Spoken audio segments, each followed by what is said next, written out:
Connais-tu les vrais besoins de tes clients et tes prospects? Ou tu n'es pas plutôt en train d'inventer chez eux des besoins pour répondre à tes propres besoins personnels, à tes propres stratégies commerciales? Laisse-moi te partager mes réflexes et mes solutions pour identifier les vrais besoins de tes clients.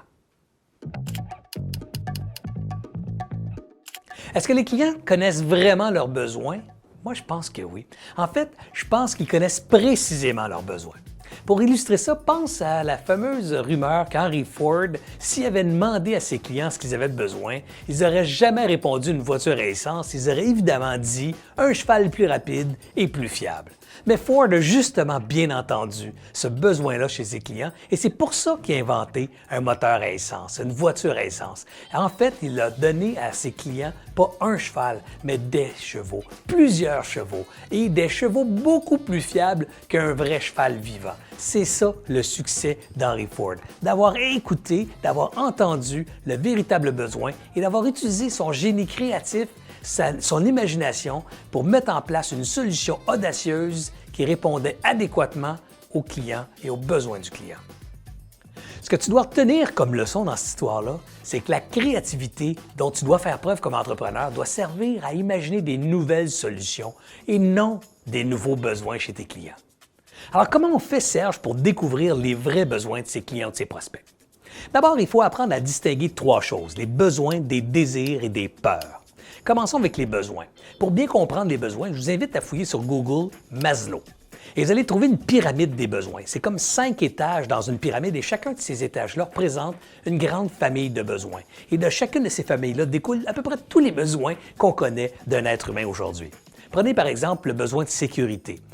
On ne se promène pas, il n'y a personne qui se promène dans son quotidien en disant « j'ai besoin de sécurité ». On se promène plutôt en disant « j'ai besoin d'un emploi stable, j'ai besoin d'une rente ou d'une retraite, j'ai besoin d'un véhicule sécuritaire ». En fait, tout ça sont des besoins de sécurité, mais exprimés différemment.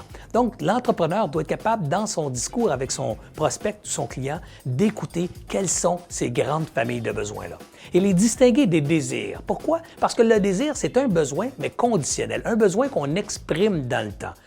Un besoin qui va prendre beaucoup plus de temps à être comblé. Alors que le désir, de son côté, c'est un besoin, mais c'est un besoin projeté dans le temps. C'est un besoin futur, conditionnel à la réalisation de certaines étapes. Si vous êtes un entrepreneur et vous entendez votre prospect ou votre client parler de désir, sachez que vous vous adressez à un véritable marché potentiel, mais dont le cycle de vente risque d'être beaucoup plus long que si vous vous adressez à un besoin immédiat. Okay? Troisième élément, les peurs. Les peurs, en fait, c'est ni plus ni moins que l'inverse du besoin, du moins dans son évidence, dans son expression. J'ai peur de perdre un acquis. J'ai peur de me tromper. C'est encore l'identification de besoin. J'ai peur de me tromper, j'ai donc besoin de sécurité, j'ai besoin d'être rassuré. J'ai peur de déplaire, j'ai donc besoin de plaire. Vous me suivez? Donc, l'expression d'une peur chez un client, c'est également l'expression d'un besoin et peut-être un petit truc, ça peut être aussi le début de l'expression des objections dont vous pourriez adresser plus tard dans votre plan marketing ou dans votre plan de développement des affaires.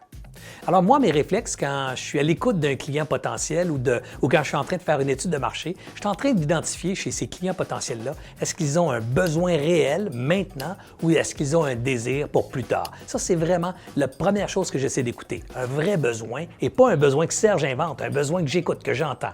Deuxième chose, est-ce qu'il y a une volonté de régler le problème maintenant? Est-ce que ces gens-là sont à la recherche d'une solution maintenant ou ils sont plutôt en train d'en parler pour un jour l'adresser? C'est très différent dans l'opportunité de marché. Troisième élément, est-ce qu'ils sont prêts à consacrer des ressources financières pour régler ce problème-là? Est-ce qu'ils sont prêts à mettre de l'argent maintenant pour trouver une solution? Parce que ce que tu cherches comme entrepreneur, c'est un marché potentiel réel, un marché dans lequel il y aura du cash et des transactions parce que ne veux-tu pas créer une entreprise pour ultimement vendre des produits et services, pas les donner? Donc, rappelle-toi bien de ceci. Toi, comme entrepreneur, ton travail, c'est d'écouter, d'analyser, de sentir les vrais besoins de ton client, pour lesquels ensuite ta créativité, ton génie vont imaginer des solutions pour répondre à ces besoins-là. Et pas l'inverse, d'imaginer d'abord des solutions pour après aller voir si quelqu'un, quelque part, en a besoin. Ton travail, c'est de le faire après avoir bien entendu et confirmé la présence d'un besoin chez tes clients potentiels. Alors, toi, as-tu la certitude que ton produit ou ton service répond à un vrai besoin chez ton client?